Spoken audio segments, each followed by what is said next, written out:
Well, I think growing up in Zanzibar, which is in a way a concentrated cosmopolitan society. This series of presentation is part of the Awakening Project. And at that time then I joined here, it was in Government Indian Junior School. Bismillahirrahmanirrahim. Assalamu alaikum wa rahmatullahi wa barakatuh.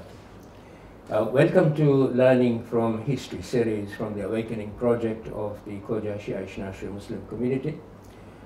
In this series of presentations are conversation with various personalities of our community whose lives have touched many of us and in some cases inspired some. We believe such conversations can be of immense benefit to young and old men and women of our community and beyond our community. The Awakening Project is a grassroots-led project which looks at the challenges facing the community and how the foundational institutions of our community, such as family, madrasa, member, can overcome these challenges. You will find more information on these challenges and solutions at the Awakening Project of Khoja Shia Ishnashri Muslim community website, as well as many YouTube presentations, including Learning from History series YouTubes. Now I have with me here Professor Karim Manji. Welcome. Thank you very much. Assalamu alaikum. Alaikum salam. Professor Karim is currently a professor in pediatrics and child health. He has over 150 publications, 5 books, and 3 professional lectures completed. He has received Best National Research Scientist Accolade and Award in 2016, as well as a recipient of 2 fellowships in 2017, one from a UK-based fellow of Royal College of Physicians, and other also from the UK-based fellow of Royal College of Pediatrics and Child Health.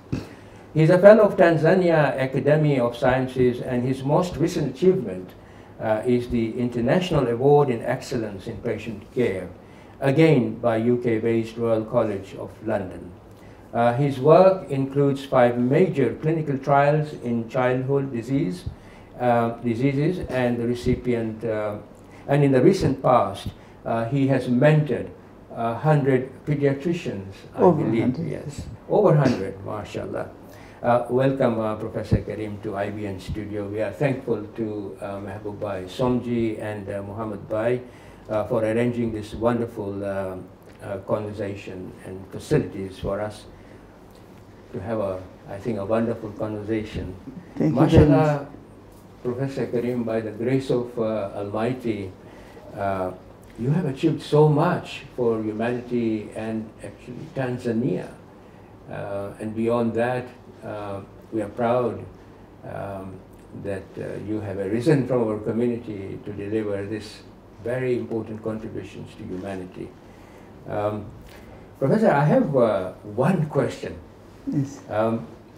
What is one thing that drives you in your life to serve humanity? Is there anything that you can relate as a starter so that we can be inspired by what is driving you?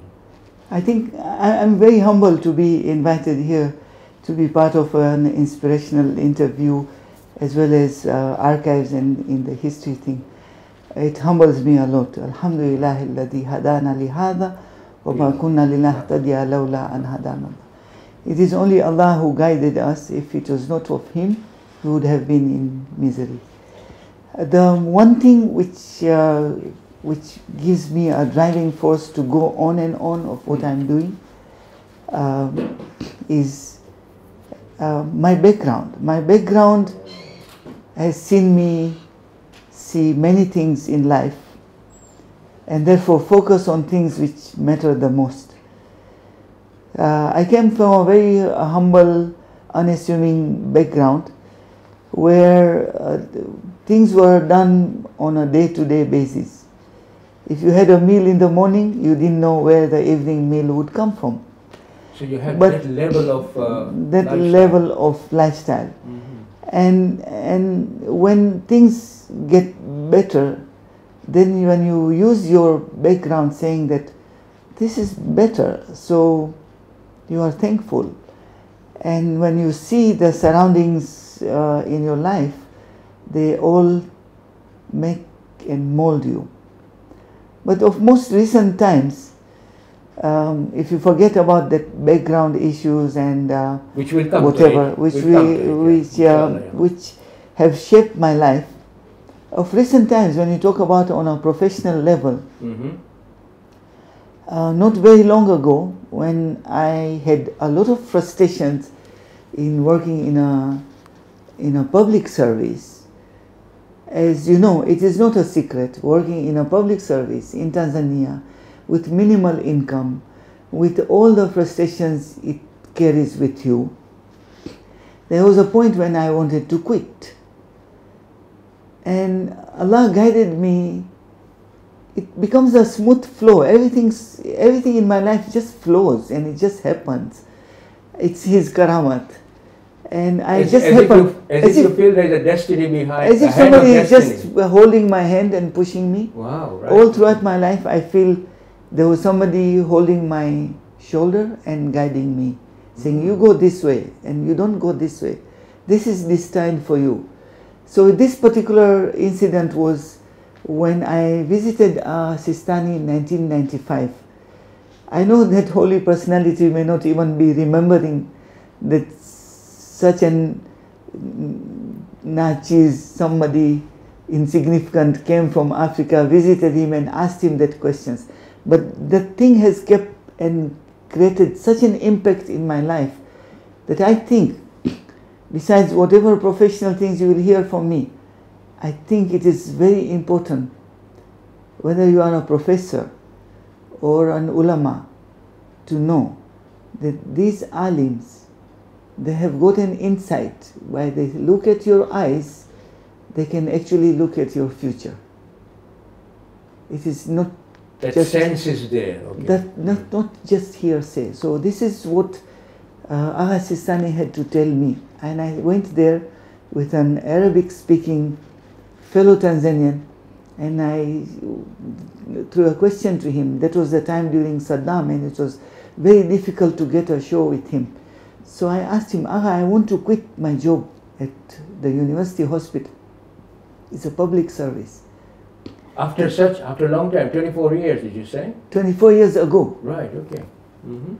And he asked the person, ask him these three questions. By working in a public service, the way he is working as a lecturer, is he having any problem in his life? Like, is he a threat to his life? So that's the first question he asked you. Yeah. And I said no. Is it causing a problem in maintaining his family? It's important to maintain your family. Sure. That was a lesson from him. Yes, of course. And I said, no, I have been able to meet my ends and a little more than that. And I have a private practice which is run after office hours. And then the third question was, does your work touch and serve the poor of the poorest? He didn't ask me whether it serves Muslims or Christians or Hindus. He asked me, does it touch the poor of the poorest? And I said, yes, in many ways. Then he said, I urge him to continue working, because it is the seerah of Ahlul Bayt, to work in the hardest of the situations to serve the poor of the poorest. And that is why I am here today.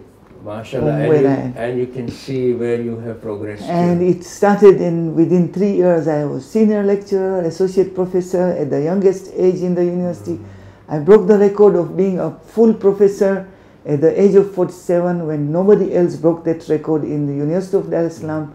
And the vice chancellor at that time, Professor Matthew Lohanga, came to meet me personally, saying that during his tenureship, he signed my documents for becoming a senior lecturer, associate professor, and a full professor. And he has never seen such achievement in the shortest period of time. And I think that is the wisdom of such people who look at you in your eyes and tell you, do this. It's a lovely experience. It's a wonderful thing. And now, in addition to Professor Karim, in addition to this very wonderful wonderful thing that you just expressed. Where does your passion come from? In addition to this, so I want to sort of go back to your childhood, and particularly if you can give us some idea as to how your childhood was like, your influence of the parent, the schooling that you went through until you arrived at a university. So if you can sort of wrap it up like that for me. Yes. And the influences and some events that have really influenced you or perhaps inspired you. Maybe you can start with where were you born? I was born in Tabora, but Right. very soon after my birth, within 1 or 2 years, we migrated to Dar es Salaam. Mm-hmm. We were 11 siblings. 11. And my father was a taxi driver. So when we came to Dar es Salaam, my father was driving a taxi of somebody else. He was a driver. Okay. So he wasn't owning a taxi? He wasn't owning a taxi. And having to feed 11 mouths and themselves, a taxi business alone wasn't enough during those times.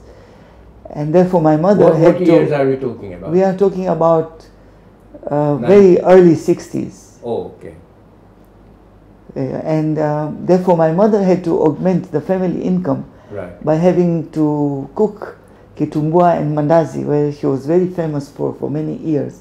That if you eat kitumbua and mandazi of Marzia Bai, then she was known as Marzia Bai. Marzia Bai. Okay. Mm-hmm. And Marzia Bai, kitumbua mandazi are famous to date, because this son still cooks the kitumbua mandazi of the same recipe.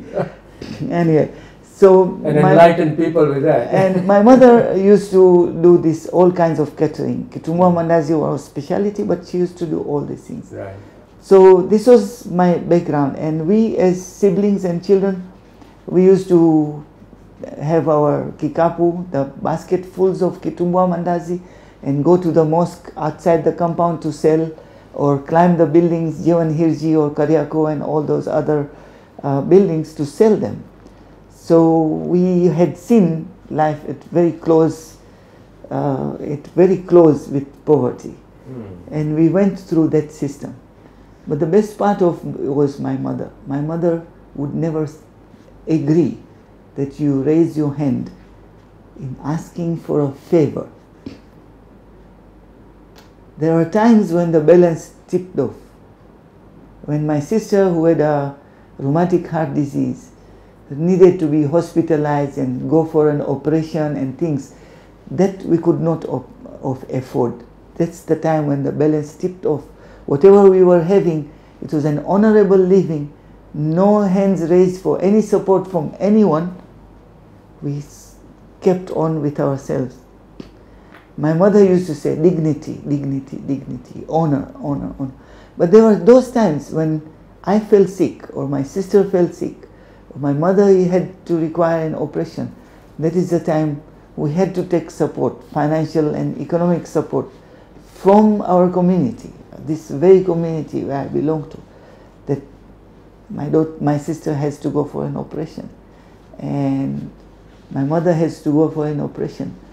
And I saw this kind of illnesses where we lived all over my neighborhood, that people fell sick. And with this background, I thought, I have to become a doctor. I have to become a doctor. So the nurturing of becoming a doctor began at that very early age. Since I had any senses of whatever people want to become, a pilot or an engineer or anything, my first and the only obsession was to become a doctor. So you had set the objective. I wanted to become a doctor. Yes. Within this arena of poverty. And all that was, I've seen all this suffering. I think I must be somebody to help alleviate this suffering. MashaAllah. From my family and beyond. So that was my... So now let's start with the school. Then you went to school presumably in Dar es Salaam. Yes. So which was your first school then? So I studied at Aga Khan Boys Primary School. Right. At that time it was Aga Khan Boys Primary School. Mm.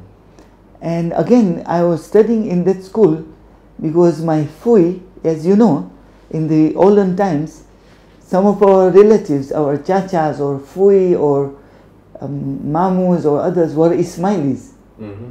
So here I had a Fui who was an Ismaili, Mm-hmm. and therefore she told my father that all your children, they require education. So I will make some arrangements that our Jamaat, the Ismaili Jamaat, Mm-hmm. who was running Aga Khan Primary School, Right. would educate us free. Okay. At that time we didn't have any Jafari school or Al-Muntazi school. There wasn't any. No. I remember. So I studied Aga Khan Primary School free Mm-hmm.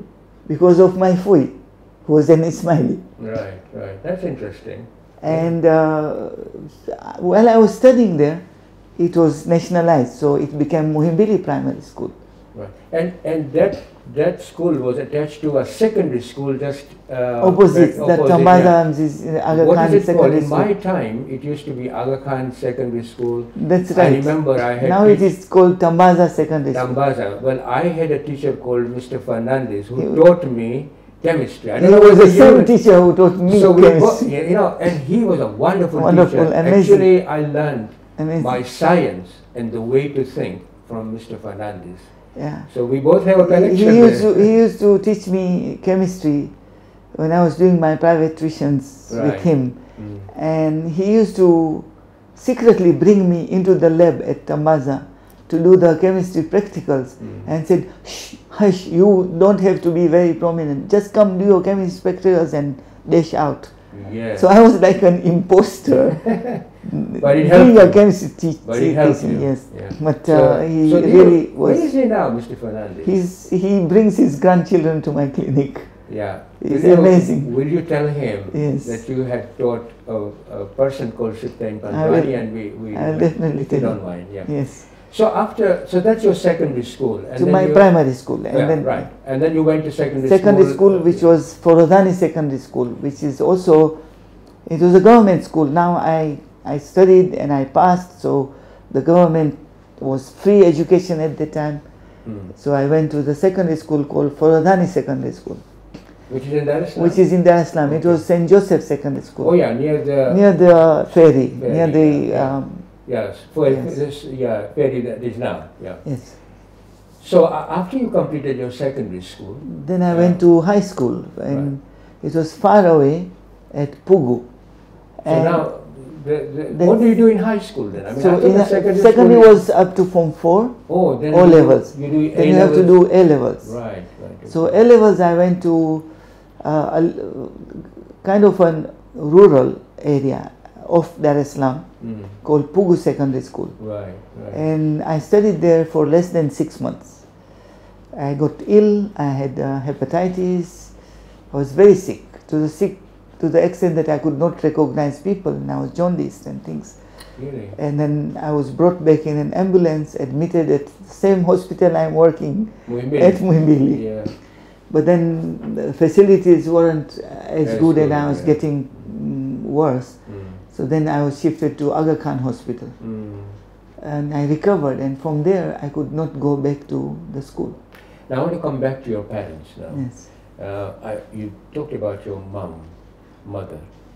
What about your father and siblings? Have you anything to say about how they influenced you, your dad, your siblings, Yes. in the way you sort of move forward in So your life? my father was a very simple man.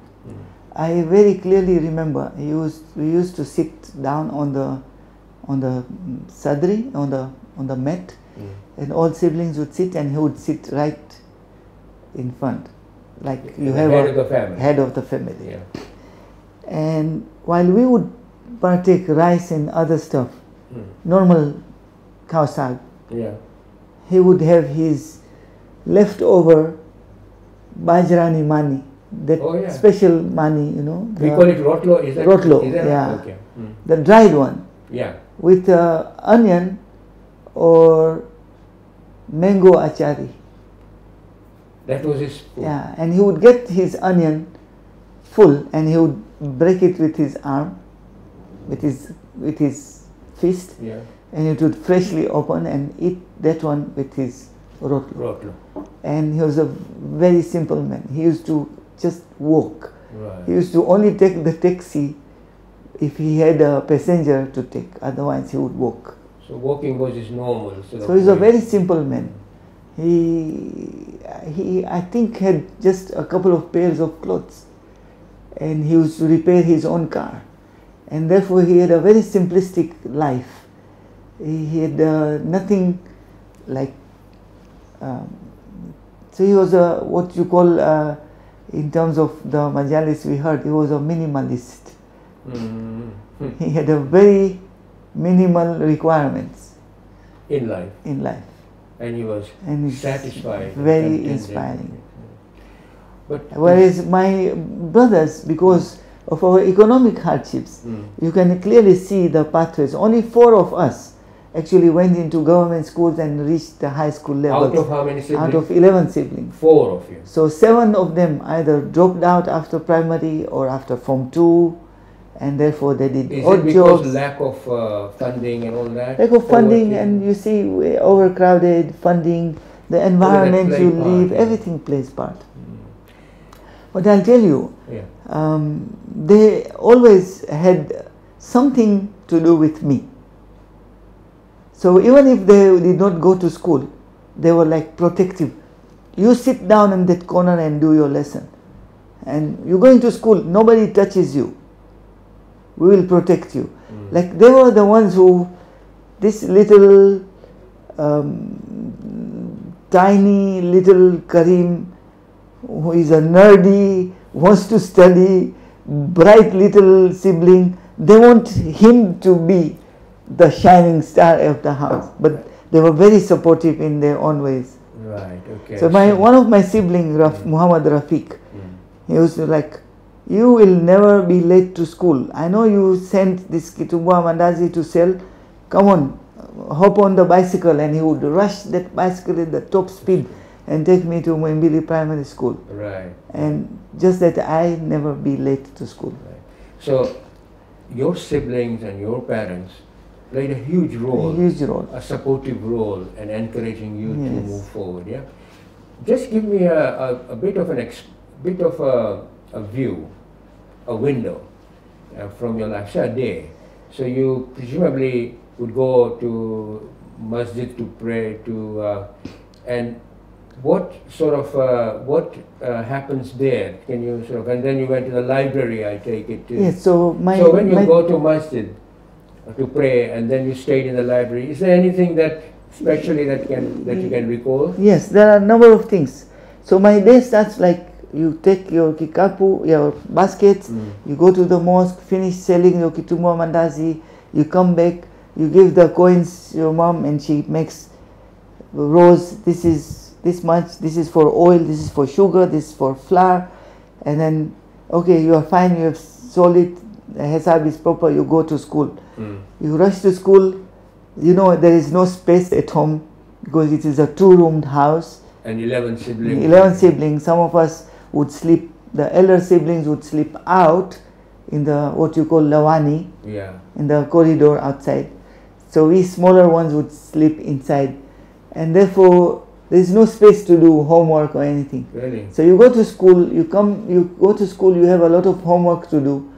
So the best thing is go to Tanganyika library because there is so much space there. So you used to stay You there. stay there, finish your work, and Prior then to that, you used to go to. so just before going to library, because it was Forodani school, you pass by to the mosque. So you go to mosque. And in those times in the mosque, there used to be a cupboard. Yeah. And we used to have a madrasa boxes. You know the old shirt, Yeah. the shirt boxes? Yeah. Previously they used to come That's in right, boxes. yeah. And it would be labeled class B and your roll number 4. Right. And we used to keep our pajamas there. Right. At those times we used to all wear kapturas. Even normally we never wore trousers. Everybody wore kaptura, Right. like I remember shorts. those days. Yeah. So when you come back from school, you want to go and pray. You go to your cupboard, you take your roll number B4, take out your pajama and wear it on top of your kaptura and pray. Right. And I remember clearly those times there was an alim called Aka Haidar. Yes, very famous alim, Aka Haidar, yeah. And he used to see me there. I used to see him feed pigeons from his palm. Right. And it was very interesting. So I come there and I do salam to him, and he said, so why are you late? I said, I come back from school. He said, okay. And therefore I pray there and I go to library, because by the time I go home it will be Maghrib. I'll have not prayed Dhuhrain. So I go pray there, and he used to tell me, what I see in you, that you will one day become a very big person. You will very shine one day. And I thought, yeah, one day I'll shine. I still have to go university. I'm still selling Kitumbua Mandazi. I still don't know where is my next meal. There is a struggle. Anyway, maybe I'll become a big man one day. I don't know. And I think his words came true. So I now want to sort of go beyond that. So you now arrived at a situation where you've got your A-levels, struggling, but you've arrived at a stage. You now have to decide what to do next. What happens after that? So I finished my A-levels after having not gone to the government school. I did private tuitions, I did GC, A-levels, etc. Now I'm looking for a chance to go and study in India. But in the meantime, I still have my younger siblings. I've lost my mother, I've lost my father, but I still have to look for my siblings and myself. I have to eat, I have to live. So I said, anyway, I can't go to the science subjects, I can't go to university. There isn't anyone who will take me now. So I started working in DT Dobie and Company. It was a company which sold Mercedes and Toyota cars. And Marhum Akbar Jafar was the general manager at that time. That's right. Yeah. And he knew my mom because he used to come and buy Kitumbua Mandazi there. So I said, Uncle, I need a job. And at that time when you finish O-levels and A-levels, it's a fantastic thing. Because you can get a clerical job because you are educated. It was considered to be a good education from 6. So I got this clerical job, and I used to go and register cars and come and work. 1.5 years, 2 years passed, and my dream all shattered. I continue doing clerical job. I don't know what will happen. Then one fine day, because I was in constant touch with them, and they had been in touch with my late mother. So one fine day, this good Samaritan, very famous philanthropist in the community. Our community? Yes. Yes. Everybody knows them as Keki Bai and Anwar Bai. Oh yes. So Mama Keki and Anwar Bai, they come to my house and said, you know what, I think you should go and study to India. Resign from this job. Go and pursue... The DT Dobie job? Yes. Okay. Resign from this job, go and pursue your dream of becoming a doctor. And naive, I didn't know what to do. I had confused. My elder siblings, all of them had kind of left the house because married and relocated to Mwanza, Arusha, other places. I have no person to advise me. But then I have this good Samaritan, the same shoulder, tapping your right shoulder, saying, come on man, here is a pathway for you. Go study. Go forward, yeah. I said, yes, I'll go and study India. And boom, I resigned. And Akbar Jafar is very sad, saying, you are doing a great job, but fine, you are going to study. My best wishes to you. And I remember he gave me a pair of two shirts. He gave me 2 shirts. He said, this is Zawadi for you. You will wear it in India. I said, thank you very much. And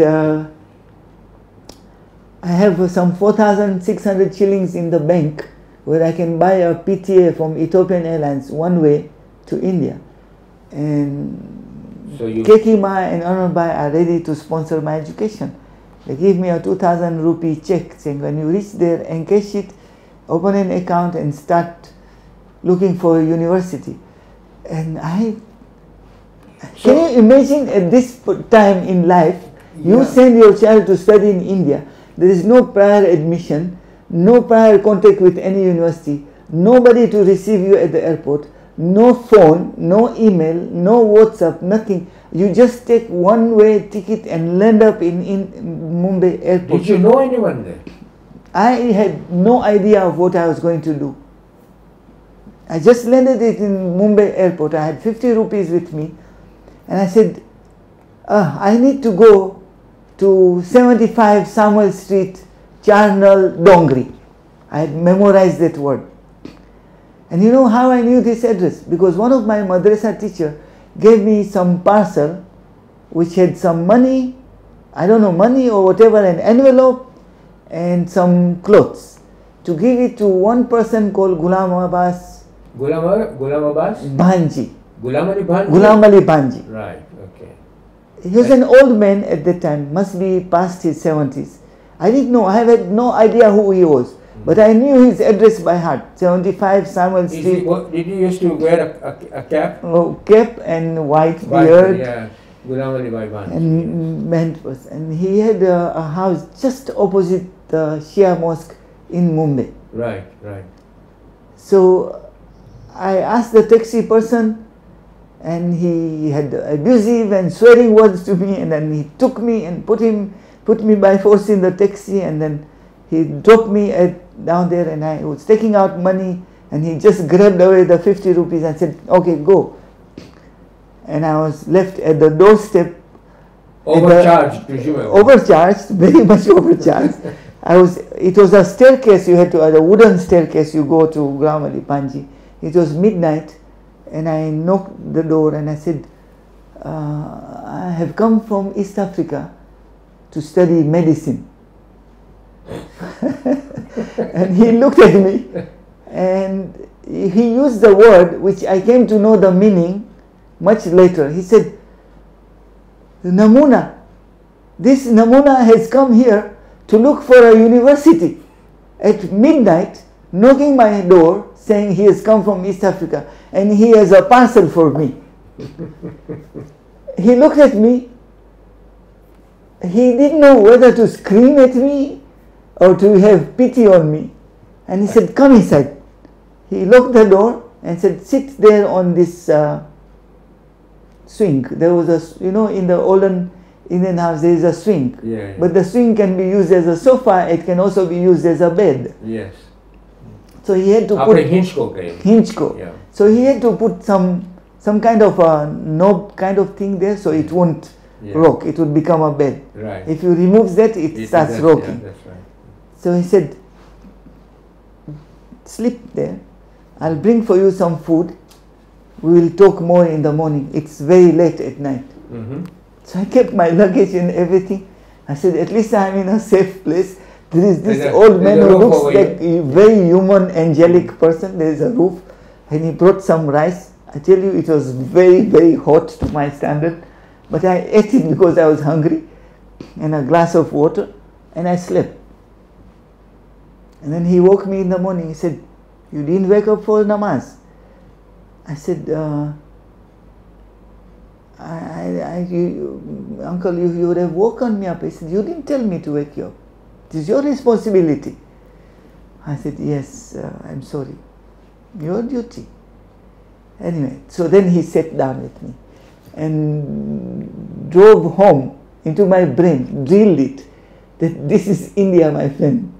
Not East Africa. And the university is not next door. And you just don't come with your papers and you say, I want to join a university. Sorry, there is much more to that.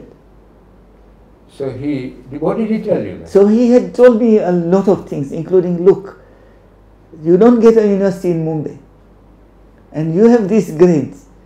There are a system here. You have to study. I know many East Africans who are staying in Pune. Right. So I'll give you a person. You will go with him, take a few of your remaining little luggage with you, just something to carry. He will show you how to board a train, and you will go to Pune. You take these addresses in Pune. When you reach the station, ask the rickshaw person how to reach to this place. Right. It is also walkable from the station. and take this 500 rupees, including some smaller denominations, total 500 rupees. Be very careful with this money. This is your life. This 2,000 rupees you have brought is of no use. It is just a piece of paper. Until you open an account, it has no meaning for us. This is what Ghulam Ali Bhai Bhanji was telling Yes. me. So take this 500 rupees. It will be enough for you to go to Pune, get your admissions. They will tell you all your East African friends, how they started, how they went through. They will teach you these things. So now you go to Pune. So one of his workers at home, Right. the house attendant, he took me to the station. He said, this is the platform. He kept on talking in Gujarati and Hindi. I could understand, but I was really confused from the accent and everything at that time. I said, I don't know, okay, platform, this is a platform. This is your train number this. It comes in 5 minutes, only stop, climb here and go. I reached Pune, and then I went and I met a number of Tanzanian. Any ones that you can remember? Yes, Dr. Ali Dina. Murtaza. Sheikh Ali Dina. He was there. He was there. Who else was Salim Kaku was there from Mombasa. There was Fazlewaz Dirani. Right. There were Fazlewaz Dirani, marhum? No, Fazlewaz Dirani, the engineer. The engineer, okay. Then marhum Kazim Nasser. Right. Murtaza Somji, Nairobi optician. Yes. And So number these were of your them, colleagues? they were all there already studying their +2. Right. So then they told me this is how it goes. So So then they- I didn't get admission in Pune because I didn't have the required qualifications. So I Right. had to do +2. So they just suggested that I go to Udaipur. Then in Udaipur I met people like Nasir Jafar, Abdul Samji, there was Mohsin Jafar, who is now in US, who had just finished there, and a number of other people who were there. Where then I got admission for doing my first year 3-year degree course in BSc. MashaAllah. And then I stayed there. And there are a number of things which happened there which are very memorable, but whatever it made me into a man. whatever it gives us an idea as to what you had to go through to a country which you never visited. Never. First time. I never knew what And it you was. you didn't have any idea as to what's going to happen And next. everything was just happening. Yes, MashaAllah. I met a good Samaritan who told me, go to India to study. I reached India, told me, not this way, this way. Yes, I have reached there, and the friends and people I met, they said, not this university, go to that university. So at each stage, At each stage there was someone sent miraculously to guide me. Yeah, but it's interesting, isn't it? Although you say miraculously, within that there was a lot of struggle. But the struggle was for the right purpose. Yes, and interestingly, when I started Udaipur, my university, to study this first year 3-year degree course in sciences, I said, this is my opportunity, now or never. Right. So I studied so hard. It sounds bragging, but I was so good at chemistry. Right. So good at chemistry. Because of Mr. Fernandez. Mr. Fernandez's background. Yeah. And I had 96 out of 100. Right. And when the results were announced, the principal and others said, he is a foreigner and the teachers in the school have given him the paper. How can he get 96 when our own local students have not exceeded 90? Oh. He must have faked this paper. He must have leaked this paper. So I was actually summoned in the principal's office and grilled. ये foreigner चोरी क्या होगा ये कैसे हो सकता है? And there was Mr. Chaudhary, who was my Mr. Chaudhary or Mr. Banerjee, who was my chemistry teacher. He was very nice to me. Right. And he gave me free tuitions in India, and I realized that he actually made a good man out of me, because he gave me free tuitions, but you know what? He actually called 10 more students to teach. So he used to teach in one room, and he used to tell me, you are my assistant teacher, teach those other 10. Wow. And then at the end of the session, he would give me 2 questions to go and solve at home. That was my free tuition. Right. But actually he was using me. But he allowed your mind to grow. But then he allowed me to teach. Yeah. And that's why I consolidated my chemistry. So he told the principal, he said, no, he's a very good student. He said, we want to prove. They gave me another test, impromptu examination. And you got how I got 98. And they said, okay, fine. That 96 is fine. Okay. This 98, leave it.